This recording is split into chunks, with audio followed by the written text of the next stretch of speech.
نحمدہ ونصلی علی رسولہ الکریم۔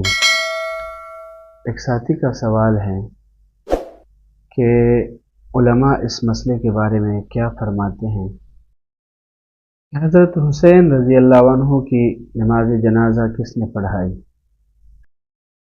الجواب حامدا و مسلیا اما بعد۔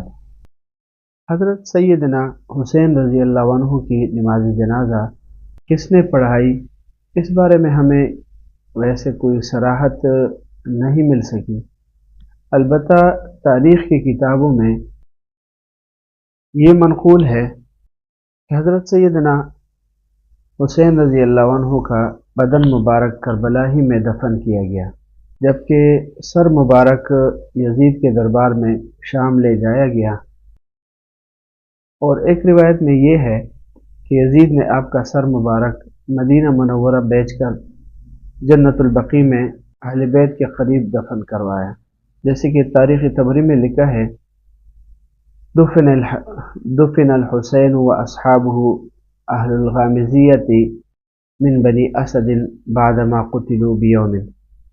تو جلد نمبر 1 صفحہ نمبر 33 پر تاریخ طبری کے اندر اسی طرح لکھا ہے، اور البدایہ والنہایہ کے اندر اس طرح ہے وروى محمد بن سعد ان یزید بعث برأس الحسین الى عمرو بن سعید نائب المدینہ فدفنہ عند امہ بالبقیع۔ تو البدایہ والنہایہ کا جلد نمبر 7 صفحہ نمبر 24 کے اوپر اسی طرح مذکور ہے۔ وما علینا الا البلاغ۔